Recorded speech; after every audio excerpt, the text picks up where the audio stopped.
اسلام نے جو بیلنس کیا ہے نا وہ کیا کیا ہے؟ ان جذبات کو آپ کے کنٹرول کیا ہے کہ یہ جو آپ کی ڈیزائرز ہیں، آپ کے جذبات ہیں، یہ بھی بتا دیا کہ صحیح جذبہ کیا ہے، غلط جذبہ کیا ہے، اور یہ بھی بتا دیا صحیح جذبہ کتنا ہونا چاہیے، اس کی کوانٹٹی کتنی ہونی چاہیے، وہ بھی حد سے تجاوز نہ کرے۔ غیرت ایک اچھی چیز ہے نا، کیا خیال ہے؟ اسلام نے یہ بھی بتا دیا کہ غیرت ہونی چاہیے، بعض لوگوں میں ہے ہی نہیں، اسلام نے کہا یہ ہونی چاہیے۔ غیرت بھی ایک جذبہ ہے جو انسان سے بہت سارے کام کراتا ہے، غیرت نہ ہو تو بہت سارے کام نہیں ہوں گے۔ آپ میں غیرت ہوگی، بیوی کو پردہ کرا دو گے، آپ بیٹیوں کو پردہ کراؤ گے، یہ بھی ایک کام ہے نا، پردہ کرانا، بیٹیوں کو پراپر ڈریس پہنانا کام ہے یا نہیں ہے؟ صحت ہوگی تو آپ یہ کام کرو گے، صحت نہیں ہے تو پڑے رہو گے یار، غیرت جتنی بھی ہو صحت نہیں ہے تو بھی نہیں کر پاتا انسان کام، وہ چڑھتا ہی رہتا ہے، بس ڈپریشن میں جاتا رہتا ہے۔ اب غیرت ایک جذبہ ہے، یہ جذبہ آپ سے کام کرواتا ہے۔ وہ کام کیا کرواتا ہے؟ آپ یہ چاہتے ہو میری بیٹیاں، میری بہنیں، میری مائیں، میری بیوی، بیویاں کہنے والا تھا، چلو منہ سے پھر باقاعدہ نیت کر کے بیوی کا لفظ نکالا ہے، میری بیوی کیا کرے؟ پردہ کرے۔ اگر یہ غیرت مارکیٹ سے ہو گئی شارٹ، تو جتنی اچھی صحت ہو، جتنا جذبہ ہو، پردہ نہیں کراؤ گے آپ، اپنی بچی کو ڈانسر بنانے کی فکر میں لگ جاؤ گے آپ۔ تو یہ جذبہ جو غیرت ہے، اسلام نے یہ بھی بتایا کہ یہ ہونی چاہیے، غیرت لیس آدمی اللہ کو پسند نہیں۔ حدیث میں آتا ہے تخلقوا باخلاق اللہ، اللہ کے اخلاق اپنے اندر پیدا کرو، یعنی جو اللہ کی صفات ہے نا وہ اپنے اندر پیدا کرو۔ اللہ میں استغنا ہے تو اللہ چاہتے ہیں مخلوق میں بھی کیا ہو؟ مخلوق سے استغنا۔ استغنا کا مطلب مخلوق کے سامنے ہاتھ نہ پھیلائے، ہاں اللہ سے استغنا نہ ہو، مخلوق کے حق میں کیا ہو؟ استغنا۔ اللہ چاہتے ہیں میرے در پہ جھکو، مخلوق کے سامنے اپنی زبان ٹیڑھی مت کرو۔ اللہ کو اوپر والا ہاتھ نیچے والے ہاتھ سے پسند ہے۔ اللہ کا ہاتھ نیچے والا ہے اوپر والا ہے؟ اللہ کا اوپر والا ہاتھ ہے۔ اللہ کے دونوں ہاتھ قرآن میں آتا ہے کھلے ہوئے ہیں، یداہ مبسوطتان، اللہ کے دونوں ہاتھ کیا ہیں؟ کھلے ہوئے ہیں، بند نہیں ہیں۔ ولا تجعل یدک ولا تجعل یدک مغلولۃ فی عنقک لا تجعل یدک مغلولۃ الی عنقک، اپنے ہاتھوں کو گردن سے مت باندھو، یعنی کنجوسی سے کنایا ہے۔ کنجوس آدمی ہاتھ ایسے کر کے رکھتا ہے، کوئی پیسے نہ مانگ لے مجھ سے، ایسے بند کر کے رکھتا ہے، بتاتا ہی نہیں ہے۔ جب اس کے پاس جاؤ اتنا اللہ نے دیا ہوگا لیکن رو رہا ہوگا غربت اور مہنگائی سے، پیسہ ہوگا لیکن جب آپ جاؤ گے نا آپ کا دل چاہے گا میں اس کو پیسے دے کے آ جاؤں، بیچارے کو مجھ سے لے لیں۔ وہ 50-50 آتا تھا نا پہلے زمانے میں، اس میں ایک چور دکھایا تھا۔ اب وہ بچپن میں کہیں ہم نے کچھ چیزیں دیکھی بھی تھیں، اب وہ لوگ واٹس ایپ پہ کلپ بھیج دیتے ہیں تو وہ پرانی یادیں تازہ ہو جاتی ہیں۔ اس میں دکھایا ایک چور کسی کے گھر گیا، پورا گھر چھان مارا، کچھ بھی نہیں ملا۔ مالک مکان کو جگایا، 50 روپے پکڑائے اس کو، سمجھ رہے؟ اس کو بولا یار یہ 50 روپے کام آئیں گے، نکل گیا۔ چوروں میں بھی تھوڑی سی غیرت بعض دفعہ ہوتی ہے، یار یہ تو خود مستحق ہے بیچارہ، ہر چیز پہلے نا اچھی طرح کی، کچھ بھی نہیں ملا اس کو۔ مالک مکان کو جگایا، مالک مکان ڈر گیا، اس کو بولا بھائی یہ ذرا کھا لینا اس سے۔ تو خیر ایک پرانا واقعہ ہمارے، چلو یار واقعات بہت ہو جاتے ہیں، ٹاپک رہ جائے گا۔ تو اسلام نے کیا کیا؟ اسلام نے کہا کہ یہ غیرت ہونی چاہیے۔ پہلی بات تو یہ اعتدال کا تقاضا یہ نہیں ہے کہ غیرت نہ ہو، اعتدال کا تقاضا کیا ہو؟ غیرت ہو، لیکن اس غیرت میں اعتدال پیدا کیا، نہ حد سے کم ہو نہ حد سے زیادہ۔ ہمارے معاشرے میں کچھ لوگ غیرت لیس ہیں، بچی کیا پہن رہی ہے، موبائل میں کس سے باتیں کر رہی ہے، بیگم کہاں جا رہی ہے، کہاں سے آ رہی ہے، کوئی ان کو اس سے گھر کی کوئی فکر ہوتی نہیں۔ ان کا وہی حال ہے جو میں لطیفہ اکثر سناتا رہتا ہوں کہ بچے نے پوچھا نا ابا سے، ابا نے بچے سے پوچھا بیٹا علامہ اقبال کا پتہ ہے کون ہے؟ کہہ رہے نہیں پتا ابا۔ لیاقت علی خان کا پتہ ہے؟ کہہ رہے نہیں پتا۔ کہہ رہے کم بخت اسکول جاؤ تو پتہ چلے نا۔ تو بیٹے نے ابا سے پوچھا ابا پتہ ہے وسیم کون ہے؟ نہیں بیٹا۔ ستار کا پتہ ہے؟ نہیں بیٹا۔ ابا گھر میں رہو تو پتہ چلے نا۔ تو یہ غیرت لیس لوگ ہیں، پتہ ہی نہیں گھر میں کون کون آ رہا ہے کون جا رہا ہے گھر سے. اور غیرت جب اعتدال سے بڑھ جائے تو اسلام اس کی بھی آپ کو اجازت نہیں. بعض قومیں ایسی ہیں وہ اپنے غیرت مند ہونے پر فخر کرتی ہیں. ان کے غیرت کا مطلب کیا ہے؟ بیٹی نے کہیں ذرا سی کسی غیر مرد کو آنکھ اٹھا کے دیکھا، شبہے کی بنیاد پہ بیٹی کو جان سے مار دیا. بیوی کے نمبر پہ اننون نمبر سے کال آ گئی، اس نے فون اٹھا لیا، بعد میں بیگم کو موبائل چیک کیا، یہ تیرا کون ہے؟ تفتیش کی، یہ تو مرد ہے. غیرت میں بیگم کو قتل کر دیا. ایسے میرے پاس جو لوگ خود آ کے بتا رہے ہوتے ہیں. ایک آدمی کی بیوی گھر سے بھاگ گئی، لڑائی ہوئی نا، بہت ساس کا ظلم ہو رہا تھا، بھاگ گئی گھر سے. اب بیچاری اکیلی عورت کہاں جائے؟ تو در بدر کی ٹھوکریں کھاتی رہی، ساس کا ظلم ہو رہا تھا اس کے اوپر بہت زیادہ. واپس آ گئی اگلے دن. اس بیس پہ اس کو قتل کیا گیا ہے کہ تو ایک رات گھر سے غائب رہی ہے، تو اس کے مطلب تو کیا ہے؟ بد کردار ہے. آپ کے پاس کیا ثبوت ہے اس نے زنا کیا ہے؟ اول تو زنا بھی کیا ہو تو اس کے بھی شریعت نے اس کا ایک پروسیس رکھا ہے نا، گواہ ہو، اقرار ہو، پھر اس پہ آگے سزائیں ہیں. جس کی لاٹھی اس کی بھینس، جس کو اپنی ٹھڑک جس طرح سے پوری کرنی ہوتی ہے وہ اپنی ٹھڑک اس طرح سے پوری کر لیتا ہے. ذرا ذرا سی بات پہ قتل کر دینا، ذرا ذرا سے شبہے پہ قتل کر دینا.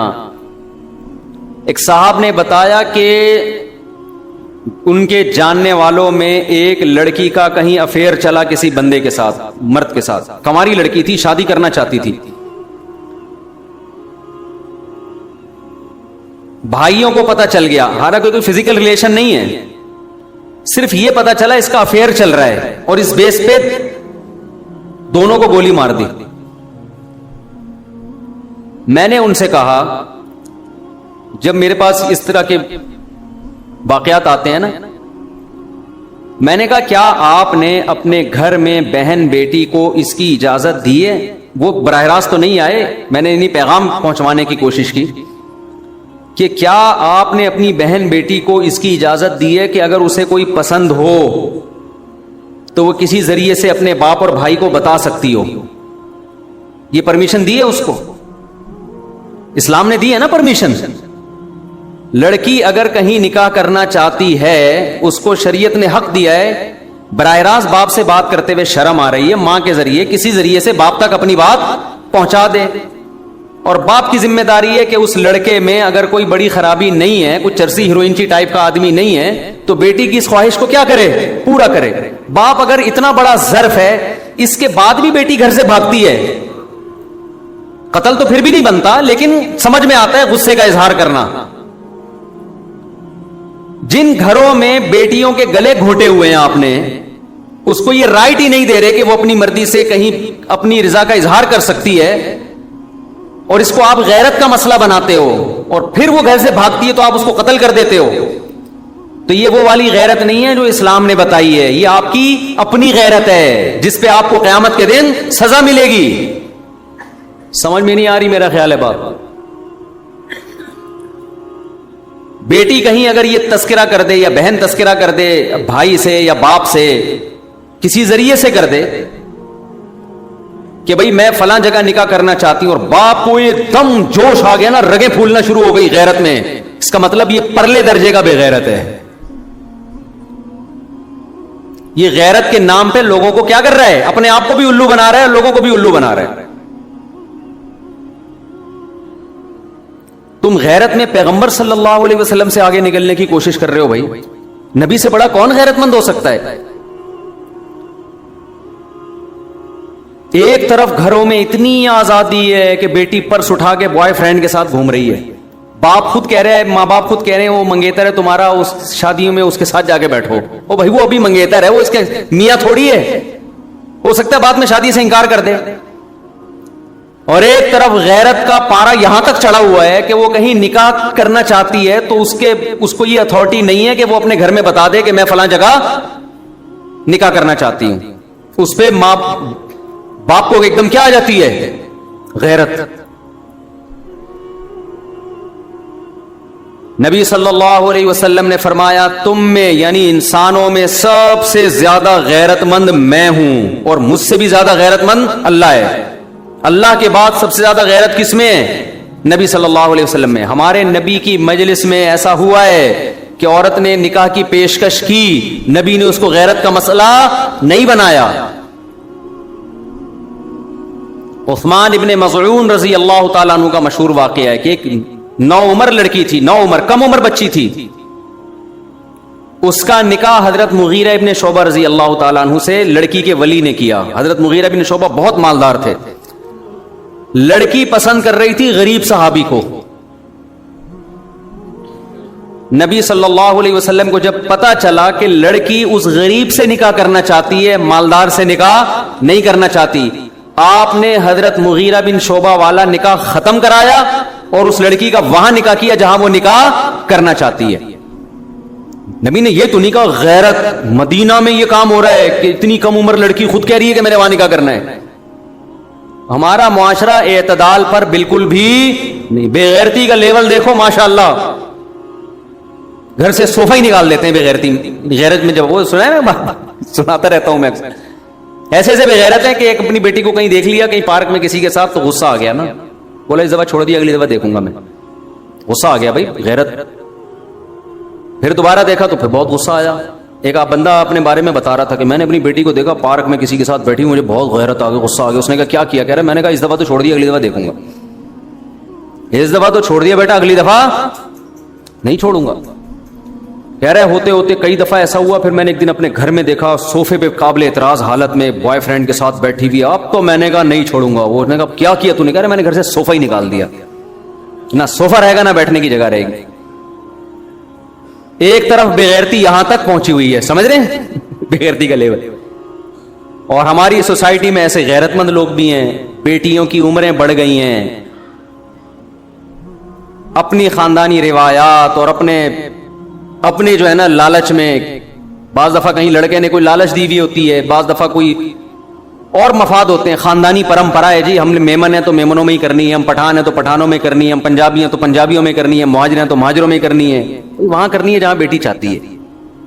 ہاں غلط جگہ چاہ رہی ہے پھر نہ کرو, پھر اس کی بات نہ مانو. بیوقوف, ان میں بیوقوفی بھی ہوتی ہے, کسی نے الو بھی بنا دیا ہوتا ہے. لیکن دیکھ لو, اگر کوئی بندہ برا نہیں ہے صحیح ہے تو جہاں چاہ رہی ہے وہیں کرو. جو گھروں سے لڑکیوں کے بھاگنے کے واقعات ہوتے ہیں میں اس کو کبھی بھی پروموٹ نہیں کرتا, لیکن اس میں میرے پاس جتنے کیس آئے ہیں نا گھروں سے بھاگنے کے, اس میں بیٹی کی غلطی تو ہے لیکن ماں باپ کی بھی غلطی ہے. انہوں نے بچی کو یہ باور ہی نہیں کرایا ہوتا کہ بیٹا ہمیں بتا دینا, ہم تمہاری چاہت کا خیال. انہوں نے گلا گھوٹا ہوا ہوتا ہے. کچھ عرصے پہلے ایک جوڑا بھاگ کے آیا, جوڑا تو بنا نہیں تھا, وہ میرے پاس آئے تھے میں ان کو جوڑا بنا دوں, ان کا نکاح پڑھا دوں. گھر سے بھگا کے لایا لڑکا لڑکی کو. صبح سے یہاں بیٹھے ہوئے تھے مسجد میں, میرے پاس فون آ رہے ہیں بھائی یہ جان ہی رہے ہیں. میں نے کہا میں بغیر ٹائم لیے کوئی آئے میں نہیں ٹائم دیتا. وہ صبح سے بیٹھے بیٹھے پھر ہم نے بٹھا لیا دفتر میں. تو 16 سال کی لڑکی 20 سال کا لڑکا, لڑکے نے 16 سال کی لڑکی کو گھر سے بھگایا ہے. میں نے کہا بھائی یہ کیا ہے؟ لڑکی کہہ رہی میرا اس سے نکاح پڑھا دیں. میں نے کہا میں یہ کام نہیں کر سکتا. اور میں نے کہا آپ جاؤ اپنے باپ, آپ کے باپ کے دل پہ جو چھرے چل رہے ہیں نا, ماں باپ کے دل پہ جو آپ گھر سے غائب ہو, اس کا عذاب آئے گا آپ کے اوپر. فوراً گھر جاؤ. اور میں نے اس لڑکی کے سامنے کہا یہ جس آدمی نے تمہیں اپنے باپ سے اس کم عمری میں برگلایا ہے, تم کیا سمجھتی ہو وفا کرے گا تمہارے ساتھ؟ وہ لڑکا بیٹھا ہوا تھا, یہ وفا کرے گا؟ غیرت مند آدمی کا یہ کام ہوتا ہے. پھر میں نے اس لڑکی سے پوچھا, میں نے کہا آپ کیوں ایسا کر رہی ہو؟ کم عمر بچی ہے وہ. میں نے کہا آپ کیوں ایسا کر رہی ہو؟ پھر اس نے جو اپنے گھر کے حالات بتائے. میں اس کو بھاگنے پہ اپریشیٹ نہیں کر رہا, اور آئندہ کے لیے میں نے جو نکاح فارم ہوتا ہے نا ہمارے جس کے پاس, اس کو میں نے بولا آئندہ کوئی اس طرح کا کیس آئے نا فوراً تھانے میں رپورٹ کراؤ, کیونکہ ماں باپ تو عذاب میں آئے ہوئے ان کو تلاش کرنے کے لیے نا. یہ تو خود تو نمبر دے نہیں رہے اپنے ماں باپ کا, اپنے والد کا. ہماری تو خواہش یہ تھی کہ ان سے نمبر لے کے ماں باپ کو فون کریں, بھائی تمہاری بیٹی یہاں بیٹھی ہوئی, اس کو لے کے جاؤ. ہوشیار ہوتے ہیں نا, ڈیڑھ ہوشیار, وہ تھوڑی اپنے کوئی ایسا کوئی سیف سائڈ تو یہ لوگ بھی رکھتے ہیں. لیکن جب حالات سامنے آتے ہیں تو مسئلہ کیا ہوتا ہے؟ ماں باپ نے یہ کہا ہوا ہے جب تک تمہاری عمر 26 سال نہیں ہو جائے گی ہم تمہاری شادی نہیں کریں گے. پہلے یہ کرو, پھر تم نے بی اے کرنا ہے, پھر تم نے ایم اے کرنا ہے, پھر تم نے پی ایچ ڈی کرنا ہے. اس کے ماں باپ, اس نے جو لڑکی نے بتایا, کہہ رہی مجھے اگر یہ بھی کہہ دیتے نا کہ 2 سال بعد کر دیں گے, 3 سال بعد کر دیں گے, میں صبر کر لیتی. مجھے پتا ہے 2 3 4 سال بعد صبر کرنے کا بھی کوئی فائدہ نہیں. وہ لڑکی کا بیان میں بتاؤں, صحیح کہہ رہی ہے غلط کہہ رہی ہے اللہ ہی جانے.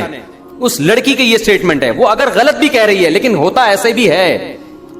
وہ کہہ رہے ہیں جب تک تم نے اتنا نہیں پڑھ لینا ہے تم شادی کا تصور دماغ سے نکال دو. کہہ رہی میں نہیں صبر کر سکتی اتنا عرصہ. تو وہ جو گھر سے بھاگی اس کی بھی غلطی تھی, لیکن کیا اس کے ماں باپ کو آپ, اگر وہ صحیح کہہ رہی ہے تو بے گناہ قرار دے سکتے ہو آپ؟ کیا ہو گیا بھائی؟ آپ کیوں اس پہ پابندیاں لگا رہے ہو بھائی؟ ایک آدمی کو بھوک لگ رہی ہے, ابا سے کہہ رہا ہے, ابا اما سے کہہ رہا ہے مجھے بھوک لگ رہی ہے, مجھے پراٹھا کھلا دو. مفتی صاحب کے پراٹھے پہ بیان بھی سن کے آیا ہوں میں, خدا کے لیے کھلا دو. آپ کہہ رہے ہیں جب تک تو بی اے نہیں کرے گا نا تیرے کو پراٹھا نہیں کھلاؤں گا میں, جب تک تو ماسٹر نہیں کرے گا تجھے دال چاول بھی نہیں کھلاؤں گا میں, پراٹھا تو دور کی بات ہے. اس کو بھوک لگ رہی ہے, بلک رہا ہے, ابا کھلا دے. کہے نہیں بیٹا ماسٹر سے پہلے تو چھوڑ دے. تو بالآخر وہ ماسٹر گیا تیل لینے, وہ ایک دن بھاگے گا اور پراٹھے چوری کر کے کھانا شروع کر دے گا. آپ کہو گے شادی پہ پراٹھا کہاں سے فٹ ہو رہا ہے؟ میرے بھائی جیسے پراٹھا کھانا, معذرت کے ساتھ کھانا, پراٹھا تو میں منہ سے نکلتا ہی پراٹھا ہے, جاتا بھی پیٹ میں پراٹھا ہی منہ سے نکلتا ہے. صبح پراٹھے کھائیں تو پراٹھا ہی نکلے گا منہ سے. تو جیسے پراٹھا کھانا آپ کی باڈی کی ریکوائرمنٹ ہے, ایسے ہی مرد اور عورت کا ایک دوسرے سے ملاپ یہ بھی باڈی کی ریکوائرمنٹ ہے. یہ بھی بھوک کی طرح لگتا ہے انسان کو, مرد میں بھی عورت میں بھی, کسی میں زیادہ کسی میں کم. بعض ماحول آپ کی بھوک بھڑکا دیتا ہے. تو میں بھاگنے والی بچیوں کو کبھی اپریشیٹ نہیں کرتا, لیکن ان کے ماں باپ بھی اس کے برابر کے ذمہ دار ہیں, جنہوں نے ایسے واقعات تم پتہ نہیں کب سے سنتے آ رہے ہیں. 20 سال پہلے کراچی کا واقعہ ہے. وہ 2 بہنیں تھیں. ابا نے کہا ہوا تھا جب تک ماسٹر نہیں ہو جاتا شادی نہیں کروں گا. ایک دن بیٹھے ہوئے تھے, ہم نے کہا کیا ہوا؟ کہہ رہے ہیں پتہ نہیں کہاں ہیں. 3 دن ہو گئے, بچیاں مارکیٹ سے کیا ہیں شارٹ. میں نے کہا بھاگیں گے نہیں, آ جائیں گے انشاءاللہ. جب 2 4 بچے ہوں گے انشاءاللہ آپ ہی کے پاس آنا ہے انہوں نے. تو بھائی آپ بھی تو کچھ غیرت, یہ تو بغیرتی ہے.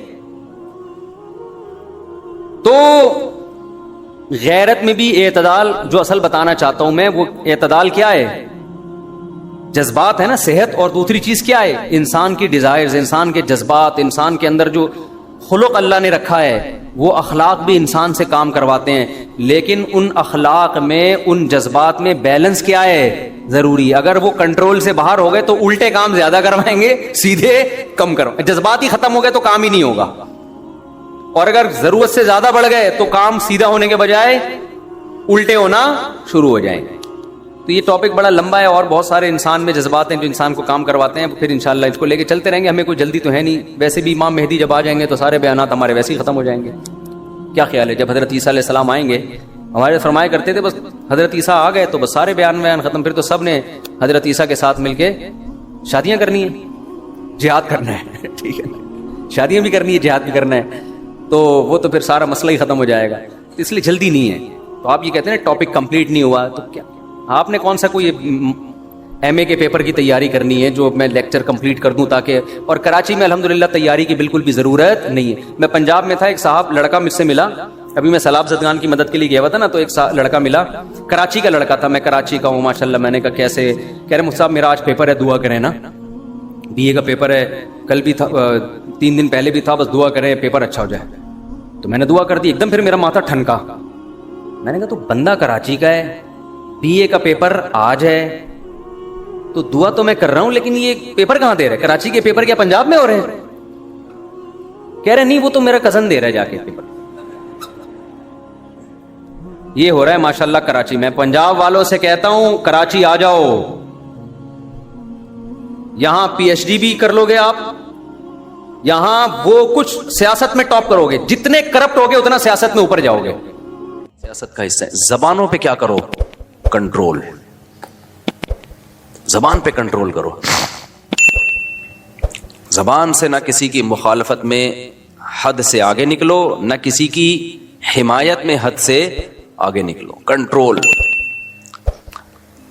نبی صلی اللہ علیہ وسلم نے حضرت ابو بکر سے کیا فرمایا کہ لوگوں کو یہ زبان الٹے منہ جہنم میں ڈالے گی.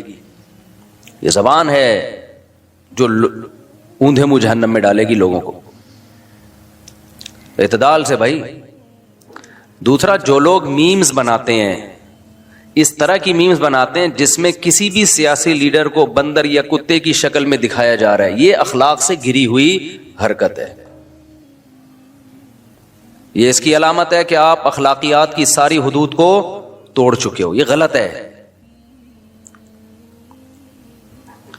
میں سمجھا پا رہا ہوں اپنی بات؟ اتنا آگے مت جاؤ. ہمیں یاد ہے کہ ہمارے ایک استاذ تھے، ان کے پاس ایک شخص اپنے بیٹے کو لے کر آیا. وہ مدرسے میں پڑھتا تھا، سدھر نہیں رہا تھا وہ بچہ. بڑا پرانا واقعہ ہے، لیکن کچھ واقعات ایسے ہیں جو یاد رہ جاتے ہیں ہمیشہ کے لیے. ان سے سبق ایسا ملتا ہے. تو باپ نے کہا کہ بھئی یہ میرا بیٹا سنبھل نہیں رہا ہے، مدرسے سے بھاگتا ہے اور غلط ایکٹیویٹیز میں ہے. تو ہمارے استاذ وہ بہت ہی شفیق استاذ ہے نا، ہاتھ نہیں اٹھاتے کسی پہ. باپ نے بھی جب کہا کہ بھئی ایک دفعہ تو آپ اس کی ٹھکائی لگا دیں، تو انہوں نے ایک دفعہ لگائی اس کی ٹھکائی لڑکے کی. وہ پھر بھی نہیں سدھرا. پھر ان کے والد نے کہا حضرت سختی کریں اس کے اوپر. انہوں نے کہا بھائی میں کسی کو ٹھیک کرنے کے لیے اپنے اخلاق خراب نہیں کر سکتا، میں بگڑ جاؤں گا. جب ایک دفعہ ہاتھ چلتا ہے نا انسان کا، گالیاں والیاں، پھر یہ فری سٹائل ہو جاتا ہے. آپ نے دیکھا ہوگا بعض لوگ گالی سے بات شروع کرتے ہیں، گالی پہ ختم کرتے ہیں. وہ کہتے ہیں اب ہماری بریکیں کیا ہو گئی ہیں؟ فیل. اور یہ ہے، ہاتھ بھی انسان کے ایسے ہی چل جاتے ہیں. اب جو بیویوں کو مارتے ہیں نا، شروع میں شاید کوئی وجہ ہوئی ہو، اس کے بعد ان کا ہاتھ کیا ہوتا ہے؟ چل جاتا ہے. پھر بات بات پہ پھر وہ کہتے ہیں ہمیں نیند نہیں آتی جب تک بیوی کی کٹائی نہ کریں. تو جنگلی بن جاتے ہیں، اور پوچھنے والا تو کوئی ہوتا نہیں ہے. اور عدالت میں ایک دفعہ بیگم پہنچ گئی تو کمپرومائز کا راستہ بالکل ہی ختم. تو خاندان والے تو کنٹرول کرتے نہیں ہیں کہ بھئی یہ کیسے جنگلیوں کی طرح مار رہے ہو، پیٹ رہے ہو. یا تو عورت پاورفل ہو، بعض اوقات اس کا خاندان اتنا پاورفل ہوتا ہے کہ وہ خود ہی اس کے نٹ بولٹ داماد کے جو ہے نا سافٹ ویئر اپڈیٹ کر دیتے ہیں. اگر پاورفل نہیں ہے پھر کیا کرے وہ؟ تو یورپ میں بھی یہ ہے اور پاکستان میں بھی. خوب سمجھ لو، جو خواتین کی این جی اوز بنی ہوئی ہیں نا، گھر توڑنے میں ان سے بڑا فنٹر کوئی ہے نہیں. آپ کی بیوی اگر کسی این جی او کے پاس چلی گئی نا اپنے حقوق کے لیے، تو بس سمجھ لو اب گھر ٹوٹا ہی ٹوٹا. وہ کبھی بھی کمپرومائز کا راستہ اختیار نہیں کریں گی کہ شوہر کو سمجھائیں کہ یہ ظلم ہے. یہ تو سمجھانا چاہیے نا، اس پہ سختی بھی کرنی چاہیے قانونی طریقے سے، کسی بھی طریقے سے. لیکن یہ خوب سمجھ لو، اگر کوئی خاتون این جی اوز کے پاس، کسی بھی این جی او کے پاس چلی گئیں، تو اب وہ این جی او اس کا بیڑا غرق کر کے ہی، عورت کا بیڑا غرق کر کے ہی چھوڑے گی. یہ ذہن میں رکھنا. زندگی بھر کے لیے بربادی. لیبل لگا ہوگا اچھا، لیکن بیڑا غرق ہو جائے گا اس کا. کیونکہ ان کو بنایا گیا اسپیشلی گھروں کو توڑنے کے لیے. میں جو بار بار خاندان کی بات کر رہا ہوتا ہوں، فیملی سسٹم کی بات کر رہا ہوتا ہوں، اس لیے کہ جو اسلام دشمن قوتیں ہیں نا، وہ بار بار فیملی توڑنے ہی کی بات کر رہے ہیں. اس کے علاوہ ان کا اور کوئی ٹاپک بولتے کیوں نہیں ہے؟ نہیں. اور کام بھی وہی کر، ہم تو صرف باتیں کر رہے ہیں نا، کام کیا کر رہے ہیں ہم؟ وہ کام بھی وہی کر، پیسہ بھی اسی پہ خرچ کر رہے ہیں. توڑو ان کو. کیا کرو؟ بھائی کو بہن سے توڑو، شوہر کو بیوی سے توڑو، بیٹی کو باپ سے توڑو. سمجھتے ہو کہ نہیں سمجھتے؟ بیٹی کو باپ کا باغی بناؤ اور ماں کا بھی باغی بناؤ. بہن کو کس کا باغی بناؤ؟ بھائی کا باغی بناؤ. بیوی کو کس کا باغی بناؤ؟ شوہر کا باغی بناؤ. بہو کو کس کا باغی بناؤ؟ ساس سسر کا باغی بناؤ. جس حد تک بغاوت ہو سکتی ہے اس پہ اربوں روپے کے سرمائے خرچ ہو رہے ہیں. ان کو اس سے کوئی غرض نہیں کہ پی ٹی آئی آتی ہے یا جے یو آئی آتی ہے. ٹھیک ہے نا؟ وہ کہہ رہے ہیں جو بھی آئے اس ٹاسک پہ ہم نے کام کرنا ہے. لہذا جب کوئی مظلوم عورت ان کے پاس جاتی ہے جو باقی مظلوم بھی ہوتی ہیں, تو اس کا ظلم کا جو علاج کرتے ہیں نا وہ اس طریقے سے کہ ایک بہترین موقع ملا ہے خاندان توڑنے کا, اس آپشن کو پہلی فرصت میں استعمال کیا جائے. اور افسوس کی بات یہ, ہمارے جو ڈاکٹرز ہیں ماہر نفسیات, میں ان کو کہتا تھا نفسیاتی ڈاکٹر, ایک ڈاکٹر نے پیغام پہنچوایا, مفتی صاحب ہم کوئی نفسیاتی تھوڑی ہیں جو آپ ہمیں نفسیاتی ڈاکٹر کہتے ہو. تو بات صحیح ہے یار, یہ لفظ میں رجوع کر رہا ہوں, اس نفسیاتی ڈاکٹر کا مطلب ہے ڈاکٹر تو خود نفسیاتی ہے, تو یہ غلط جملہ میں نے کہا, ماہر نفسیات کہنا چاہیے. بعض دفعہ, ہمیشہ نہیں, بعض دفعہ ماہر نفسیات خود گھر توڑنے کا ذریعہ بنتے ہیں. خود ماہر نفسیات گھر توڑ رہا ہوتا ہے بیٹھ کے بیچارہ, اس کو پتہ نہیں ہوتا کہ میں جو علاج, کیونکہ ہمارے ہاں جو نفسیات پڑھی جا رہی ہے نا وہ گوروں سے لی جا رہی ہے. زیادہ تر علوم اور کتابیں کہاں سے آ رہی ہیں, بولو وہاں سے. تو وہ اپنا خاندان نہیں بچا سکے, وہ تمہارا کہاں سے بچائیں گے. بچوں کی تربیت ہمیں بتا رہے ہیں وہ ماہر نفسیات تو یورپ میں پڑھ کے آئے ہیں.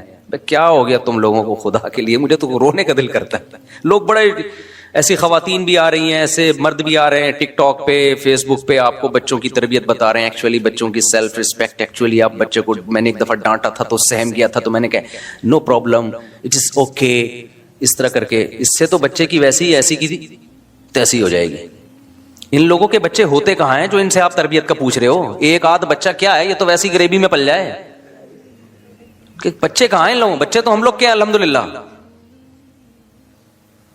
ان کے کہاں بچے ہیں یار, ان سے پوچھو کہ تربیت کیسے ہوتی ہے. یہ ہے عقیدت میں اندھا ہو جانا, جو ابھی میں مثالیں دے رہا تھا نا. اب گورے نے پنکھا اچھا بنا لیا, ایئر کنڈیشن اچھا بنا لیا, چاند پہ پہنچ گیا, تو ہم اس کی چند چیزیں دیکھ کر اب عقیدت میں کیا ہو گئے ہیں, پاگل. جو چیز اس کے پاس نہیں ہے وہ بھی اس سے لے رہے ہیں. اور ہمارے اندر چند خامیاں ہیں وہی, اور وہ بھی ہماری نہیں ہے, ہمارے حکمرانوں کی وجہ سے ہیں. ہماری ہوتی تو یہیں کے ڈاکٹر یورپ میں کیوں ہوتے, امریکہ میں اتنی بڑی بڑی پوسٹوں پر کیوں بیٹھے ہوئے ہوتے بھائی. یہیں کے سائنٹسٹ اتنی بڑی بڑی پوسٹوں پر بیٹھے ہوئے ہیں. ٹاپ 10 سائنسدانوں میں پاکستانی کا شمار ہوتا ہے, ایک پاکستانی کا. تو اس کا مطلب پروڈکٹ غلط تھوڑی ہے, حکمران ہیں جنہوں نے بیڑا غرق کر کے رکھا ہوا ہے. تو جب بیڑا غرق ان لوگوں نے کیا ہوا ہے نا ہمارا, تو اب اس کی وجہ سے کچھ ہمارے اندر برائیاں بھی پیدا ہو گئی. تو ان برائیوں کی وجہ سے بغض اور نفرت میں ہم اتنا آگے چلے گئے کہ اب ہر اچھائی بھی ہمیں کیا لگتی ہے, برائی لگتی ہے. تو یہ بھی بیلنس نہیں ہے. تو گورے سے مت پوچھا کرو بھائی, ماہر نفسیات جو ہے نا وہ گورا اپنی قوم کو ڈپریشن سے نہیں بچا سکا, وہ اپنی قوم کو اسٹریس سے نہیں بچا سکا. اسٹریس کا اصل علاج اسلام کے پاس ہے. کچھ ماہر نفسیات ایسے ہیں جو مذہب کو بھی فالو کرتے ہیں, وہ بتاتے ہیں, وہ قرآن کی آیتیں ہی بتا رہے ہوتے ہیں. ٹھیک ہے, میں سارے ماہر نفسیات کو غلط نہیں کہہ رہا, لیکن ہمارے یہاں میجورٹی جو ماہر نفسیات کی ہے ان کو نہیں پتا میرے بھائی. چند اصول تو ہیں, وہ تو اسلام پہلے سے بتا چکا ہے, لیکن جو اصل چیز ہے نا وہ بتا دے گا, عمل نہیں کروا سکتا کیونکہ خود اس کا عمل نہیں ہوگا. سب سے پہلا اصول ہے دنیا کو مسافر خانہ سمجھو, یہ رہنے کی جگہ ہی نہیں ہے, ایسی کی تیسی, ختم. ٹینشن کیا ہوئی, ختم. اور مسافر خانہ بھی ایسا ہے کہ مرنے کے بعد فنا ہو کے ختم نہیں ہو جاتے, کیونکہ ایسا مسافر خانہ ماننے سے تو ٹینشن بڑھتی ہے. ختم, اچھا لے بھائی, ابھی ہم تو اس پہ رو رہے ہیں کہ یہ چیز چھن گئی, یہ چیز چھن گئی, ایک دن سب کچھ ہی چھن جائے گا, تو اس سے ٹینشن کم ہوگی بڑھے گی, سے تو بڑھے گی. تو موت ہی تو ان کی سب سے بڑی ٹینشن ہے. اب آپ کے پاس کوئی بندہ آیا, آپ اس کو کہہ رہے ہو دیکھو, وہ کہہ رہے میری گاڑی چوری ہو گئی, میں بہت اسٹریس میں ہوں. تو ہم کہیں دیکھو دنیا مسافر خانہ ہے, ایک دن سب ختم ہو جائے گا. تو ہم اس کو اس کی ٹینشن ختم کرنے کے لیے یہ بات کر رہے ہیں. اس وقت تو وہ کہہ لے گا ہاں یار سب ختم ہو جائے گا, تو ابھی ختم ہو گیا تو کیا ہو گیا. لیکن گھر جب جا کے اکیلے میں جب غور کرے گا نا, بولے گا یہ تو بڑی ٹینشن میں ڈال دیا مجھے. ابھی تو صرف گاڑی ختم ہوئی ہے, کل گردہ بھی ختم ہو جائے گا, آنکھیں بھی ختم ہو جائیں گی, قبر میں مرا ہوا ہوں گا. ابے یہ کیا ہے, تو اس سے ٹینشن کم نہیں ہوگی میرے بھائی. ٹینشن کیا ہوگی, خطرہ ہے, 100% ضروری نہیں, لیکن امکان ہے کہ بڑھ جائے. بڑھاپے میں سب کچھ ختم ہو جاتا ہے, صرف ایک زندگی باقی ہوتی ہے آپ کی, نہ دیکھنے کے قابل نہ سننے کے قابل. تو جوان آدمی بڑھاپے کا سوچ سوچ کے خوش ہوتا ہے, یہ ٹینشن میں جاتا ہے. تو چیزیں ختم ہونے کے سے ٹینشن کم نہیں ہوتی, ٹینشن بڑھتی. ہاں جب ٹینشن ختم ہوگی, جب آپ کو پتا ہے یہاں جو ٹینشن ہے اگر صبر کیا, پہلی بات یہ اللہ کی طرف سے ہے, خود بخود نہیں, اتفاق سے کچھ بھی نہیں ہوتا دنیا میں,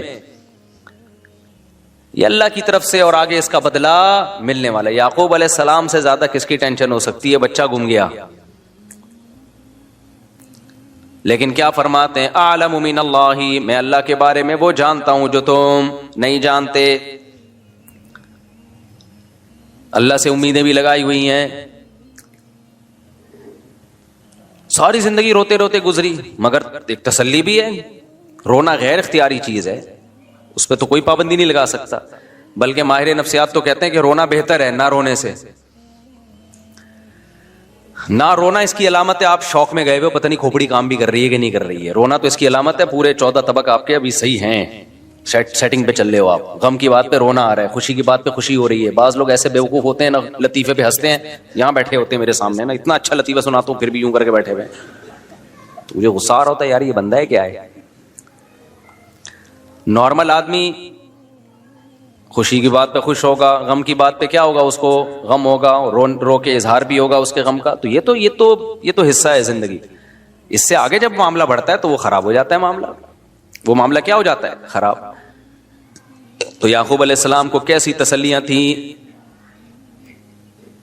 موسیٰ علیہ السلام کتنی پریشانیوں میں. قوم جب کہتی ہے ہم تو اے موسیٰ تیرے آنے سے پہلے بھی اوذینا من قبل ان تأتینا ومن بعد ما جئتنا, اے موسیٰ تیرے آنے سے پہلے بھی مصیبتوں میں تھے, تیرے آنے کے بعد بھی مصیبتیں کم نہیں ہوئی بلکہ اور بڑھ گئیں. موسیٰ علیہ السلام نے فرمایا عسیٰ ربکم, اللہ سے امید ہے وہ تم پر رحم کرے گا, ویستخلفکم فی الارض, اور صرف مصیبتیں دور نہیں کرے گا, تمہیں زمین کی حکومت دے دے گا. ارے بھائی غلام قوم ہے اور الیکشن کا بھی رواج نہیں تھا, تو کیسے حکومت آ جائے گی؟ اللہ سے امید ہے. استعینوا باللہ واصبروا, اللہ سے مدد طلب کرو, صبر کرو. ان الارض للہ, یہ تسلی کا جملہ ماہر نفسیات کے پاس جو گوروں سے متاثر ہوتے ہیں ان کے پاس یہ جملہ نہیں ہے. ان الارض للہ, زمین کا مالک کون ہے؟ اللہ. تو جس کا مالک ہے وہ اٹھا کے دے دے گا. اب دیکھو ایک بات ہے, آپ کسی ایک بہت بڑی خوبصورت لینڈ کروزر میں گھوم رہے ہو, یا آپ کا دشمن گھوم رہا ہے, ایک V8 میں گھوم رہا ہے آپ کا دشمن, آپ اسے دیکھ دیکھ کے جل رہے ہو, حسد کھا رہے ہو, ہائے ہائے ہائے ایک تو میرا دشمن, میں گدھے پہ اور یہ اتنی بڑی گاڑی میں. ایک بندہ آ کے کہتا ہے بھائی یہ گاڑی میری ہے اور تو میرا ماموں ہے, فکر نہ کر, یہ میں اس سے لے کے تجھے دے دوں گا. اب ساری ٹینشن کیا ہو گئی؟ ختم. جب آپ کو پتا چلے گا مالک یہ ہے, پہلے آپ سمجھ رہے تھے شاید وہ مالک ہے تو آپ ٹینشن میں جا رہے تھے, جب آپ کو پتا چلے گا وہ مالک ہے ہی نہیں. اب بھائی مالک کون ہے؟ یہ صاحب ہیں, یا میرا باپ میرا اس کا مالک ہے. ماموں کو بھی چھوڑو, باپ جب مثال دینی ہے تو پھر پوری خاندانی مثال ہو نا. آپ کے والد صاحب آئے, بیٹا کیوں تم جل رہے ہو, کیوں حسد میں آ رہے ہو, کیوں ٹینشن میں جا رہے ہو؟ آپ نے کہا ابا یہ بھی میرا کلاس فیلو تھا, یہ میٹرک میں فیل تھا اور میں A+ سے پاس ہوا تھا, آج یہ لینڈ کروزر میں گھوم رہا ہے, اس کو دیکھ دیکھ کے جل رہا ہوں میں. ابا کہتے ہیں بیٹا یہ گاڑی کس کی ہے؟ میری ہے, میں ابھی شو روم سے لے کر آیا ہوں, اس کو میں نے چلانے کے لیے دی ہے. ساری ٹینشن ایک سیکنڈ میں ختم. کسی ماہر نفسیات اور گولی کھانے کی ضرورت پڑے گی آپ کو؟ کیا ہو گیا بھائی؟ تو اللہ میاں کہتے ہیں ان الارض للہ, یہ زمین کا مالک کون ہے؟ اللہ ہے. موسیٰ علیہ السلام نے اسی طرح سے, موسیٰ علیہ السلام تو کسی یونیورسٹی میں نہیں پڑھ کر آئے تھے, یہ گوروں کی کتابیں پڑھی انہوں نے, قانون کی اور نفسیات کی کتابیں. موسیٰ علیہ السلام نے فرمایا ان الارض للہ, میری قوم زمین کا بادشاہ یہ نہیں ہے بھائی, تمہیں غلط. یہ تو اللہ میاں نے اس کو تھوڑے دن استعمال کے لیے مصر کی حکومت دے دی. تو مالک کون ہے بھائی؟ اللہ مالک ہے, جب چاہے گا اٹھا کے تمہیں دے دے گا. سوال پیدا ہوتا ہے ہمیں تو نہیں دی اللہ نے, فلاں گاڑی لے کے گھوم رہا, ہم نے یہ سوچ کے تسلی کی کہ اصل گاڑی کا مالک کون ہے؟ اللہ ہے. تو اللہ جب چاہے گا ہمیں دے دے گا, لیکن اب تک کی رپورٹ کے مطابق دی نہیں. یہ ٹینشن ہوتی ہے لوگوں کو. لوگ کہتے ہیں میرا دوست میٹرک میں فیل تھا, آج 1000 گز کا ڈیفنس میں اس کا بنگلہ ہے اور میں وہی نالے کے اوپر میرا چھوٹا سا جھونپڑا ہے. میں نے مفتی صاحب کا بیان سنا تھا کہ اللہ تعالیٰ کہتا ہے کہ بنگلے کا مالک کون ہے؟ اللہ ہے, جس کو چاہتا ہے دے دیتا ہے. تو میں اسی امید پہ خوش ہو گیا تھا بغیر گولی کھائے, ڈپریشن کی گولی کھائے بغیر, کہ بھائی اصل مالک تو اللہ جب چاہے گا مجھے دے دے گا. اب تک کی رپورٹ کے مطابق مجھے وہ ملا نہیں ہے. تو لوگ پھر اس ٹینشن میں جا رہے ہوتے کہ بنی اسرائیل کو تو مل گئی حکومت, ہمیں تو نہیں ملی, ہم کیسے تسلی میں آئے, اور آئندہ ملنے کا کوئی چانس بھی نظر نہیں آ رہا. تو اس کا بھی بھائی اللہ میاں نے, اس ٹینشن کا بھی اللہ نے علاج بتایا ہے. وہ ٹینشن کا علاج یہ ہے, انا للہ و انا الیہ راجعون قل لن یصیبنا الا ما کتب اللہ لنا هو مولانا. ہمیں جو مصیبت پہنچتی ہے اللہ کی طرف سے پہنچتی ہے, وہ ہمارا دشمن نہیں ہے, وہ ہمارا دوست ہے. دوست جب کوئی ٹینشن دیتا ہے تو وہ ٹینشن دیکھنے میں لگتی ہے, حقیقت میں نہیں ہوتی. وہ ٹینشن ہمیں اور ترقی دینے کے لیے ہوتی ہے. ایک ٹیکا وہ ہوتا ہے جو دشمن سوئی چبھوتا ہے آپ کے, ایک سوئی وہ ہوتی ہے جو ڈاکٹر چبھوتا ہے. ڈاکٹر کے بارے میں پتا ہوتا ہے کہ بھائی یہ جو ٹیکا لگا رہا ہے چیخ تو نکلے گی, ہر ٹیکے میں چیخ تھوڑی بہت نکلتی ہے, چیخ تو نکلے گی, لیکن پیسے دے کے لگوا رہے ہوتے ہیں ٹیکا. کیوں نہیں لگایا ڈاکٹر صاحب ابھی تک, کیا ہو گیا, کہہ رہے ہوتے ہیں کہ نہیں ہوتے, پیسے دیے ہیں ٹیکا لگاؤ بھائی, انجیکشن لگاؤ. لیکن ایک ٹیکا دشمن لگاتا ہے تو دونوں ٹیکوں میں, دشمن ٹیکا لگا دے آپ فوراً خطرہ کہ زہر کا انجیکشن تو نہیں ٹھوک دیا اس نے کہیں. یہی ہوتا ہے کہ نہیں ہوتا بھائی, اب تو گئے. تو بھائی جو ٹینشن دے رہا ہے, دینے والے سے بڑا فرق پڑتا ہے, دینے والا دشمن ہے یا دوست ہے. اللہ اگر اسی طرح کرتا نا جیسے بنی اسرائیل کو اللہ نے حکومت دے دی تو اللہ ہمیں فلانے کا بنگلہ ہمیں دے دیتا, فلانا کی گاڑی ہمیں دے دیتا, زمین آسمان کا نظام کیا ہو جاتا, برباد. اللہ کہتے ہیں دار الامتحان ہے, یہاں کسی کو دے کے آزماؤں گا اور کسی سے لے کے آزماؤں گا. جو صبر کرے گا تو اللہ کہتے ہیں وَلِلَّهِ مِيرَاثُ السَّمَاوَاتِ وَالْأَرْضِ, سب کچھ میرا ہے. یہ جو ڈیفنس میں 1000 گز کا بنگلہ جس کو تم دیکھ کے سمجھ رہے ہو یہ اس کا ہے, یہ اس کا نہیں ہے, تو ٹینشن تو بڑھ گئی نا, یہیں سے ختم ہو گئی ٹینشن. بھائی اس کا ہے ہی نہیں, بے وقوف آدمی کا, جو تو کہہ رہا ہے یہ لینڈ کروزر اس کی ہے اور میں میٹرک پاس A+ سے ہوا تھا اور یہ بھاگا ہوا, اس کی کہاں سے ہے. آزمائش کے لیے اللہ نے تھوڑے دنوں کے لیے اس کو دی ہوئی ہے, تھوڑے دنوں میں مرے گا, ختم. تو بھی مرے گا, تیرا جھونپڑا بھی کیا ختم. آگے اللہ کے لیے تو بھائی زمین آسمان کا مالک ہے, پھر بڑے بڑے بنگلے اللہ میاں کے پاس, جنت ہے, نہریں ہیں اس میں, شہد کی نہریں, فیہا انہار من ماء غیر آسن, ایسے پانی کی نہریں جن کا ذائقہ کبھی متغیر نہیں ہوگا. وانہار من خمر لذۃ للشاربین, شراب کی نہریں جو پینے والوں کے لیے لذت ہوں گی, لذیذ نہیں ہوں گی, لذت ہوں گی. وانہار من عسل مصفا, صاف ستھرا شہد. لبن لم یتغیر طعمہ, ایسا لبن جس کا ذائقہ چینج نہیں ہوگا. غرفی غرفات آمنون, ایسے بالا خانے ہوں گے جن میں یہ امن سے رہیں گے. آج دولت کے ساتھ جب کوئی رہتا ہے تو ایک خوف ہوتا ہے اس کو چھن نہ جائے, چھننے کا خوف نہیں ہوگا. اور ایسے گھنے باغات, آبشاریں, نہریں, یہ تو کچھ بھی نہیں ہے. 1000 گز کے بنگلے بھائی, ان کی 2 ٹکے کی حیثیت بولو نہیں ہے. تمہاری گاڑی ایک بندے کی 125 چھن گئی, اچھا انہی دنوں میں میری بھی 125 چھنی تھی لیکن مجھے مل گئی تھی, خیر تو اس کی بھی چھن گئی, نہیں ملی تو ایسے پھوٹ پھوٹ کے رو رہا ہے, پھوٹ پھوٹ کے رو رہا ہے. میں نے کہا کیا ہو گیا, W11 ہے نا, سفر کیا کر. روتا مادی چیزوں پہ روتا ہوا بالکل بھی اچھا, انسانوں کے بچھڑنے پہ روئے پھر بھی سمجھ میں آتا ہے. انسان کی ایک ویلیو ہے, مادی چیزوں پہ بچھڑنے پہ رو رہے ہو یار تم, اس میں تو آنسو بھی نہ بہایا کرو پیسے چھننے پہ. جب کوئی آ کے روتا ہے مفتی صاحب میرے 1 کروڑ کا نقصان ہو گیا, آنسو, حقیقت بتاؤں آپ کو, میرے دل میں اس کی ویلیو کیا ہوتی ہے, گھٹ جاتی. اس پہ رو رہا ہوں نا, بیوی مر گئی, آنسو, دل چاہتا ہے اس کو گلے لگاؤں کہ یار بیوی سے محبت کرتا تھا.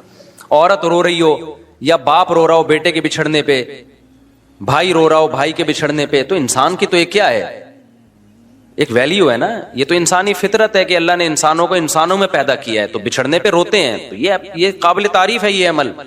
جو نہیں رو رہا اس پہ افسوس ہونا چاہیے کہ ابے تو کیا کوئی تیرے کو پتھر ہے. لیکن جو دولت کے بچھڑنے پہ روتا ہے, میں نہیں کہہ رہا ٹینشن نہیں ہوتی, وہ تو ہوتی ہے, لیکن اتنی کہ رونا شروع کر دو, بلند ذوق نظر نہیں ہے, یہ اس کی علامت ہے. اسی طرح جو معشوقہ کے بچھڑنے پہ رو رہا ہے, یہ بھی بلند ذوق نظر. اتنا عشق میں آگے جاؤ نہیں میرے بھائی, اتنا عشق میں آگے جاؤ ہی, اعتدال رکھو. اور جو جس معشوقہ پہ تم پاگلوں کی طرح مر رہے ہو نا، سوچ لو اس کا بڑھاپا بھی آنے والا ہے کل. تھوڑی سی آڑی ترشی ہو گئی تو پھر دیکھنا کون مرتا ہے. عاشق کے دعوے دیکھو نا ایسے، مجھے پاکیزہ محبت اور پاکیزہ محبت. پاکیزہ محبت ہے تو یہ پھر 90 سال میں کر کے دکھانا یہ والی محبت اس سے، جب یہ 90 کی ہو جائے گی. اور جو پرانی فلموں کی ہیروئنز ہوتی ہیں نا 75 کی، ان کی تصویر دیکھا کرو 2021 میں کیسی لگ رہی ہیں وہ. تو وہ ہیروئن ہو کے ایسی لگ رہی ہوگی تو تم سوچو کہ تمہاری والی تو کیا ہوگی، وہ کیا لگے گی.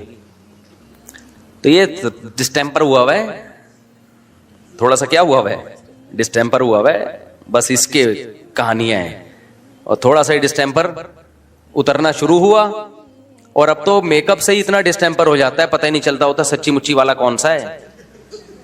وہ ایک آدمی کی شادی میں سچا واقعہ چند دن پہلے میرے پاس آیا کہ میں نے دلہن کو میک اپ میں دیکھا تھا، جب پہلی رات میں منہ دھو کے آئی تو میں تو بے ہوش ہونے لگا. واقعی وہ بے ہوش، اس کی حالت دیکھ کے لگ رہا تھا ایسے عجیب حالت ہو گئی تھی اس کی. تو مجھے خیال ہوا بعد میں، اس کے جانے کے بعد ایک آئیڈیا ذہن میں، اس کو تو میں نے مشورہ دیا بھائی اب اللہ کا نام لے کے صبر کرو یار، گزارا چلاؤ. تم نے دیکھا کیوں میک اپ میں، بغیر میک اپ کے دیکھ لیتے اس کو. کہہ رہے وہ دیکھنے ہی نہیں دے رہے تھے. لڑکی والے بھی بڑے ہوشیار ہیں، میک اپ ایسے ایسے آ رہے ہیں بالکل، وہ اس کے الفاظ تھے 180 ڈگری پہ نکلی وہ. تو بہت زیادہ ٹینشن میں تھا، بہت زیادہ ٹینشن میں، بالکل ایسا لگ رہا تھا مر جائے گا غم سے. تو میں نے تو اس کو مشورہ دیا کہ غور کر لو یار، اس کو بھی اب اس کو بیچاری کو چھوڑو گے تم کہاں، بچیاں طلاقوں کے بعد کہ ماں باپ پر کیا قیامت گزرتی ہے، اپنی بہنوں کو سامنے رکھ کے سوچو. تو کہہ رہے انہوں نے مجھے دھوکہ دیا ہے. میں نے کہا دھوکہ تو سبھی اسی طرح ہی کرتے ہیں. بچی کو جب کوئی دیکھنے کے لیے آئے گا تو کچھ تو زینت اختیار کی جاتی ہے نا. تو آپ کا فرض تھا کہ اپنی ماں بہنوں کو کسی ٹائم پہ اچانک بھیج کے دکھا لیتے. خیر وہ بالکل ہی 180 ڈگری پہ نکلے. تو میں نے ان سے کہا کہ بھئی آپ ایسا کریں، اس کو بھی رکھیں ایک اور بھی کر لیں. تو وہ کہہ رہے نہیں میری سمجھ میں نہیں آ رہی. تو ان کے جانے کے بعد ایک ترکیب میرے ذہن میں آئی. وہ پھر وہ بندے کا نمبر بھی نہیں تھا ورنہ میں فون کر کے بتاتا کہ یار وہی والا میک اپ جو جس میں آپ نے دیکھا تھا نا، اب جب آپ شام کو گھر پہ آتے ہو تو بیگم کے پاس ایک بیوٹی پارلر کھلوا لو، بولو یہی ڈیزائن چاہیے مجھے رات کو. بہترین حل ہو گیا کہ نہیں ہو گیا؟ وہ بندہ بھی مالدار ہے، مالدار آدمی ہے. تو میں نے کہا اس ڈیزائن میں تو پسند آئی تھی نا اس نے، ہاں اس وقت تو بہت خوبصورت لگ رہی تھی. تو بس مسئلہ حل ہو گیا. کیا خیال ہے بھائی؟ جب شام کو آفس سے گھر آؤ، بیگم کے قریب وہی بیوٹی پارلر یا وہی خاتون جس نے بیگم کو تیار کیا تھا، ان کو ہر منتھلی کچھ پیسے بانٹ دو، پیسے دے دو منتھلی، ان کو تنخواہ پہ رکھ لو. مجھے یہ والا ڈیزائن چاہیے بھائی شام کے وقت میں، بس وہ ڈیزائن. تو یہ بھی ایک حل ہے بہترین. اور آج کل مرد بھی بیوٹی پارلر سے بالکل 180 ڈگری پہ ہوئے ہوتے ہیں. یہ دھوکہ صرف یک طرفہ نہیں ہو رہا، آدمی بھی سارے پھوڑے پھنسے جو ہے نا وہ باقاعدہ اس سے بھرائی ہوتی ہے. وہ بھی ایسا لگ رہا ہوتا ہے جیسے 18 سال کا لونڈا ہے. تو بعد میں پتہ چلتا ہے کہ یہ تو بزرگ ہیں. ایسے کالے کولے لگائے ہوئے ہوتے ہیں، سفید بالوں کو ایسے اسٹائل سے کیا ہوا ہوتا ہے. یہ بھی بہت دھوکے ہوئے ہیں. خیر ہمارا یہ ٹاپک نہیں، ہم تو بھائی یہ بات لے کے ٹینشن دور کرنے کی بات میں کر رہا تھا. کس کی بات کر رہا تھا؟ ٹینشن دور کرنے کی. اچھا مجھے بعض لوگ بہت کہتے ہیں آپ ایسے مزاح والے انداز میں بات چیت کرتے ہو، مسجد کے تقدس کے خلاف ہے. میں ٹاپک ٹینشن ختم کرنے کا کر رہا ہوں، اور میں ایسے ڈراؤں آپ کو اور جس سے ٹینشن ختم ہونے کے بجائے بڑھ جائے تو آپ کو سوچو یار. اور میرا یہ اسٹائل اس لیے بھی ہے کہ پرانے زمانے میں اور اس زمانے میں فرق ہے. پہلے علماء جہنم کی آگ سے ڈرایا کرتے تھے، لوگوں کو رلایا کرتے تھے. میرے بھی پرانے بیانات زیادہ رلانے والے ہی ہوتے تھے. جو مجھے بچپن سے جانتے ہیں نا ان کو پتہ ہے میرے پہلے بیانات اس اسٹائل میں نہیں ہوتے تھے. اس میں خوف کا عنصر زیادہ ہوتا تھا. لیکن جب حالات لوگوں کے سامنے آتے ہیں تو اندازہ ہوا کہ پہلے ہی لوگ گھروں میں رو رہے ہیں، سیاسی حالات میں الگ رو رہے ہیں، گھروں کے اندر الگ رو رہے ہیں. تو یہاں بھی اگر روئیں گے تو یہ تو بیچارے بالکل ختم ہو جائیں گے. بالکل یہ اٹھنے کے قابل یہ قوم.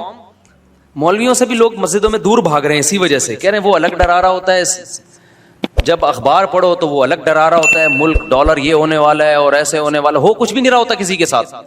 جن کے ساتھ ہو رہا ہوتا ہے وہ تو چلو ہو رہا ہے، جن کے ساتھ نہیں ہو رہا ہوتا ہے نا وہ بھی خوف میں آئے ہوئے ہوتے ہیں. تو اس لیے بھائی ہمارا اسٹائل چینج نہ کرواؤ، یہ نیچرل ہے. یہ یہ نہیں ہو سکتا. مجھے مسلسل لوگ روک روک کے روڈوں پہ روک کے آپ جو ہے نا یہ اسٹائل چھوڑ دیں. آپ بہت سارے لوگ ہیں جن کے میں نام بھی لے سکتا ہوں لیکن میں لے نہیں رہا نام, کہ یہ نہ کریں, یوں نہ کریں, ایسا نہ کریں. تو بھائی جس کو بات سمجھ میں آ رہی ہے بیان سننے آ, نہیں آ رہی تو کوئی ایک ہم ہی تھوڑی ہیں اکیلے دنیا میں. بہت سارے علماء دین کی خدمت کر رہے ہیں, آپ ان سے بیان سنیں. میں خود بعض علماء کے بیانات سنتا ہوں اپنی اصلاح کے لیے جا کے. میں جب اجتماع میں جاتا ہوں تو آپ لوگوں کی اصلاح کے لیے تھوڑی جاتا ہوں تبلیغی اجتماع میں, تو اپنی اصلاح کے لیے جاتا ہوں. وہاں بزرگوں کے بیانات سننے جاتا ہوں, میں اپنی اصلاح نیت ہوتی ہے میری. تو اچھا بات یہ چل رہی تھی کہ بھائی کیا بات چل رہی تھی, وہ ٹینشن تو اصل ٹاپک نہیں تھا اصل. ہاں تو میں یہ کر رہا تھا کہ دیکھو بھائی 4 چیزیں انسان کو کیا کرتی ہیں, تو اس میں ایک بغض ہے. یہ ایک اصول ہمیشہ یاد رکھو, عشق, عقیدت, بغض اور مجبوری. بغض کو آسان اردو میں نفرت, جب کسی سے نفرت ہو جاتی ہے تو بس پھر اسی کے خلاف جاتا ہے.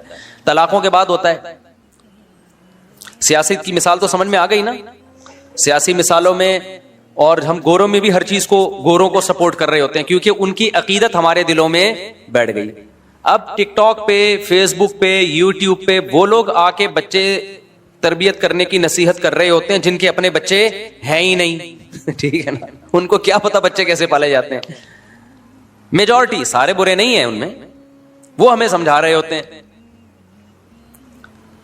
تو اور ان کے اسٹائل سے لگ رہا ہوتا ہے کہ ان سے بچے سنبھل نہیں رہے ہیں. اتنا کمپلیکیٹڈ کر کے وہ بتا رہے ہوتے ہیں کہ جس سے پتا چلتا ہے کہ ان کے اپنے بچے ان سے سنبھل نہیں رہے. یاد رکھو جو چیز گفٹ ہوتی ہے نا, اگر اس کو سنبھالنا آپ کے لیے مشکل بن جائے تو پھر وہ گفٹ رہتی نہیں ہے. اولاد کی تربیت بہت مشکل کام نہیں ہے. اگر یہ بہت مشکل ہوتی اس کا مطلب پھر یہ گفٹ نہیں ہے, یہ تو ٹینشن اللہ نے دے دی آپ کو. اور اللہ قرآن میں اولاد کو ٹینشن کہتا ہے یا گفٹ کہتا ہے؟ بولو نا, گفٹ. یہب لمن یشاء اناسا, اللہ کہتے ہیں جس کو چاہتا ہوں بیٹیاں گفٹ دیتا ہوں. دیکھو ایک گفٹ ہوتا ہے آپ کو کسی نے مٹھائی کا ڈبہ لا کے دے دیا, تھوڑا سا تو اس کو بھی سنبھالنا پڑتا ہے, فریج میں رکھ دو خراب نہ ہو جائے. ہر گفٹ کو تھوڑا سا تو سنبھالنا. یہ جو بچے بگڑتے ہیں نا ان کے اکثر بگڑتے ہیں جو تھوڑا سا بھی نہیں سنبھال رہے ہوتے. چرسیوں میں بیٹھ رہا ہے, ہیروئن میں بیٹھ رہے ہیں, ان کو فکر ہی نہیں ہے, ٹائم ہی نہیں دے رہے بالکل ان کو, یا بدتمیزی سے ان سے بات کرتے ہیں, ان کے اخلاق خراب کر دیے. بعض دفعہ ماں باپ اپنے بچوں سے بھی کبھی تمیز سے بات نہیں کر رہے, تو ہر دفعہ طنز والا لہجہ ہوتا ہے, بگاڑتے ہیں باقاعدہ. تو اب مجھے بتاؤ مٹھائی کا ڈبہ کوئی گفٹ دے کے گیا آپ کو, تو اس کو تھوڑا سا تو سنبھالنا پڑے گا آپ کو. یار فریج میں رکھ دو, 1 ہفتے کے اندر اندر کھا لو, یہی ہوگا نا. اور ذرا ٹائم پہ کھاؤ, ایسا نہ ہو کہ 6 لڈو کھا لیا آپ نے, ایک دم شوگر ہائی ہو گئی, یہ پیٹ خراب ہو گیا, 1 کھا لو 2 کھا لو. ہر گفٹ کو تھوڑا سا سنبھالنا پڑتا ہے, لیکن بہت زیادہ سنبھالنا پڑ جائے تو وہ گفٹ نہیں رہتا, وہ ٹینشن ہے. مثال کے طور پر مٹھائی کے بجائے کوئی گرنیڈ گفٹ میں دے کے چلا گیا, ڈبہ کھولا تو 6 گرنیڈ ہیں, اس میں پن نکلی ہوئی ہے, اور کہہ رہے یہ ضرورت پڑنے پہ آپ کے کام آئے گا. کبھی دشمن سے مقابلہ ہوا, آپ کہو گے میرے کام بعد میں آئے گا, یہ مجھ پہ پہلے پھٹے گا. فوراً آپ رابطے کر رہے ہو کبھی ماہرین گرنیڈیات سے. ابے بھائی یہ پھٹ نہ جائے, کوئی بچہ نہ اٹھا کے پھینک دے, یار کیا کرنا ہے, یہ گفٹ ہے, یہ تو عذاب بنا دیا میرے لیے. مثال کے طور پر اور آسان, ایک صاحب مجھے بکری کا بچہ گفٹ دے کے چلے گئے. بکری کا بچہ تو تھوڑا سا بڑا ہو چکا تھا, موشن لگے ہوئے ہیں اس کو, میں اس کو کھلا رہا ہوں, وہ کیا ہوتی ہے بروف, وہ نہیں ہوتی یار, ابے وہ موشن کی مشہور دوا ہے, نام فلیجل, میں اس کو فلیجل کھلا رہا ہوں, پھر اینٹی بایوٹک کھلا رہا ہوں, اس کے دستی ٹھیک نہیں ہو رہے, پھر 10 ٹھیک ہوئے تو پتا چلا لنگڑا رہا ہے تھوڑا سا. پھر وہ ایک ڈاکٹر کو بلایا, 2-4 دفعہ میں نے کہا بھائی یا تو کسی کو گفٹ دے دے یا اس کو ذبح کر کے کھا جاؤ. میں نے کہا اپنے بچے پالنا اتنی بڑی ٹینشن نہیں جتنا یہ, اس بیچارے کی نیت نہیں تھی ایسی, وہ تو ہمارے پاس ہو سکتا ہے آ کے بیمار ہو گیا ہو یا پہلے سے بیمار ہو, واللہ عالم. لیکن اس گفٹ کو جو اب میں اس کے لیے نا موٹیویشنل اسپیکرز کو سن رہا ہوں کہ ایکچولی بچوں بکری کے کیسے, میں یوٹیوب پہ سرچ بھی کر رہا تھا کہ بکری کے بچے کو موشن لگے تو کیا کرنا ہے.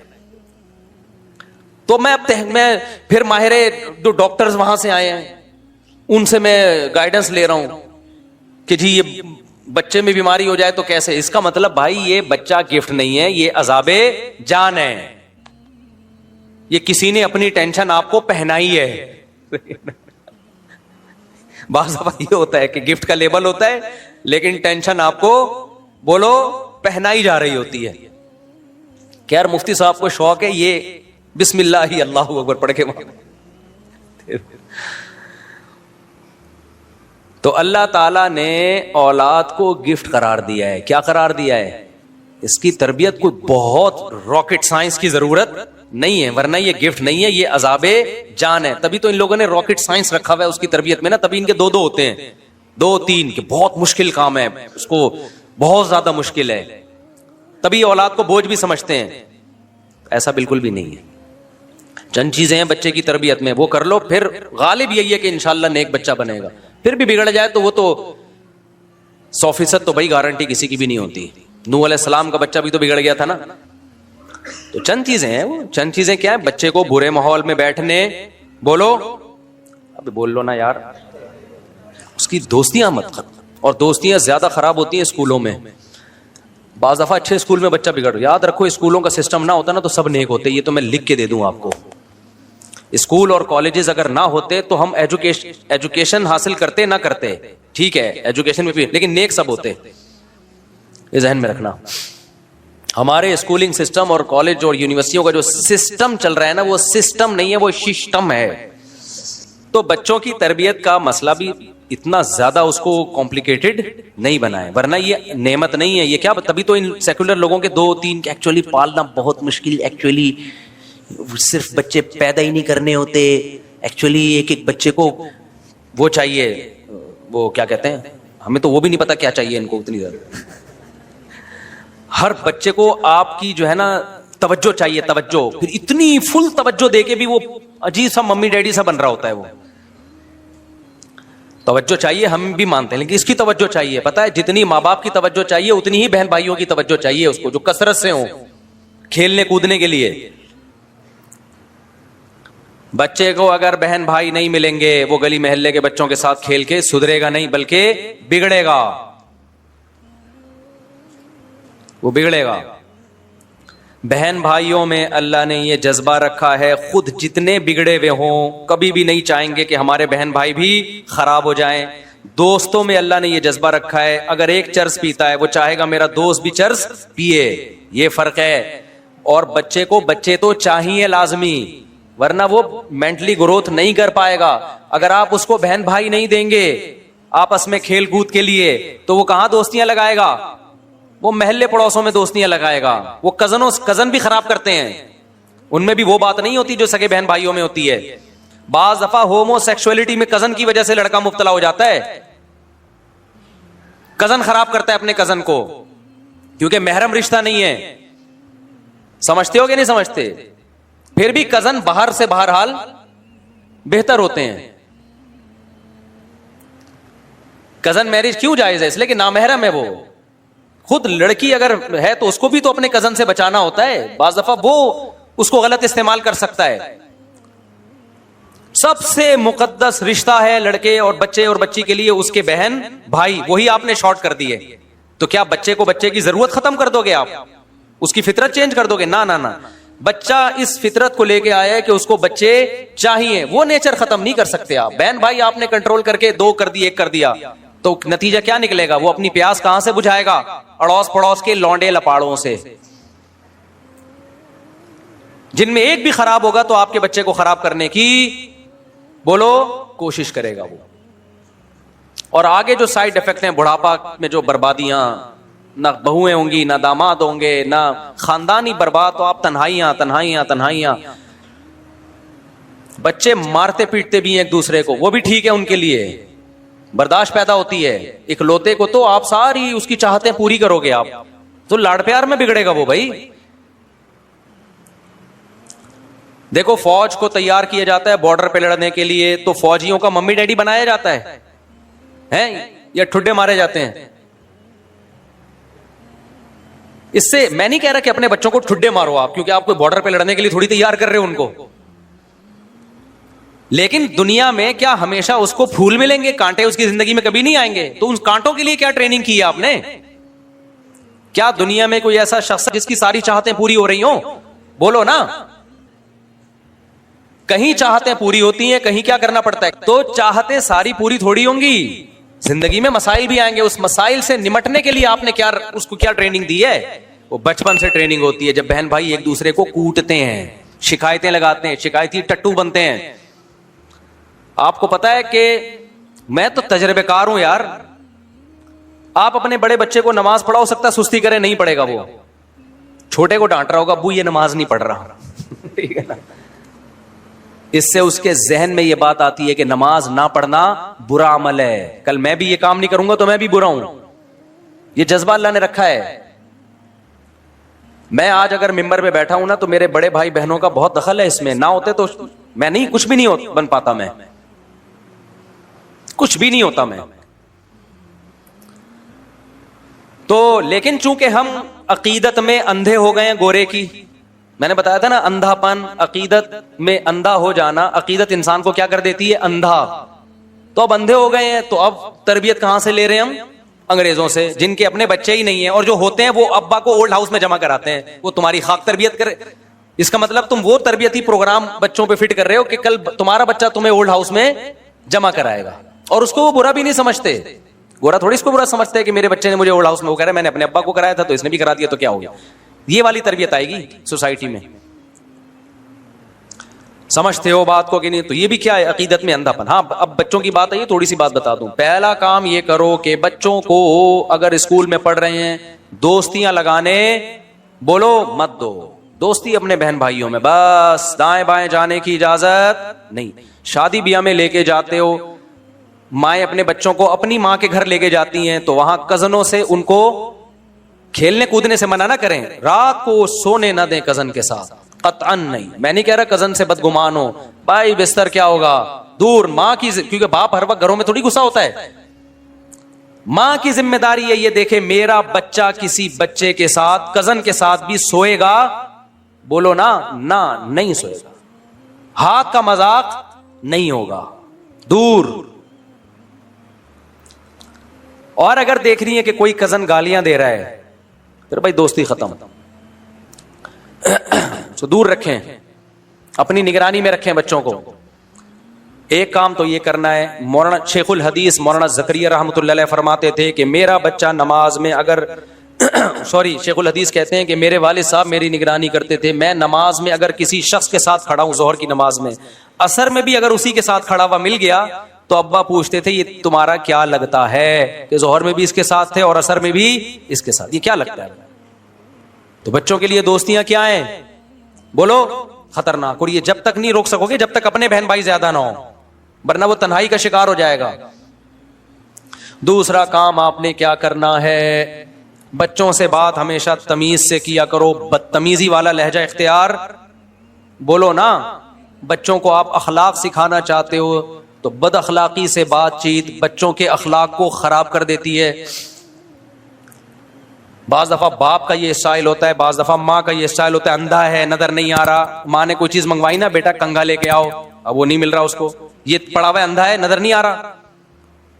تو آپ بھلے اس کو مولانا طارق جمیل صاحب کے 2 گھنٹے کے اخلاق پہ بیانات سناؤ, بچے کے اخلاق ٹھیک ہونے والے بولو نہیں, وہ سیکھی یہی رہا ہے گھر سے. اندھا ہے, ابے بھائی یہ کیا اسٹائل ہے بات کرنے کا یار. اللہ کا شکر ہے مجھے نہیں یاد پڑتا میں نے اپنے بچوں میں سے کبھی کسی سے اس اسٹائل میں بات کی ہو. اندھا ہے, نظر نہیں آ رہا, وہ عجیب سا جملہ ہے یار, تم کیا اخلاق سکھا رہے ہو. عزت سے بات کرو, تمیز سے بات کرو. بیٹا یہ رکھا ہوا دیکھ لیا کرو یار, تھوڑا ہمارا بھی ٹائم بچاؤ, اپنا بھی ٹائم بچاؤ. اس اسٹائل میں بات کرنے میں آپ کو کیا تکلیف ہو رہی ہے؟ پہلی بات آپ نے خود بھی اسٹائل کہیں سے سیکھو. نہیں آ رہی بات میرا خیال ہے. ہر وقت طنز, ہر وقت تانے, یہ کسی کام کا نہیں ہے, یہ کچھ بھی نہیں کر سکتا, یہ کر رہے ہوتے ہیں ماں باپ. وہ کہتے ہیں میں یہ کہہ ہی نہیں سکتا کچھ. اس کو اس پہ فخر محسوس ہونا, اس ذلت تھوڑے دن تک محسوس ہوتی ہے, اس کے بعد محسوس ہونا ختم. اس کو آرام محبت دو یار. ہاں اس میں ایک لمٹ ہونی چاہیے. لاڈ پیار میں ایسا نہ ہو کہ لمٹ کو کراس کرنا شروع کر دے. تبھی حدیث میں آتا ہے لا ترفع عنہم عصاک, لاٹھی گھر میں لٹکنی چاہیے, روب بھی ہو. بیٹا اصل تو یہی ہے, کائنڈلی بیٹا یہ لے آئیے, پانی لے آئیے, تھوڑا خدمت بھی لو ان سے.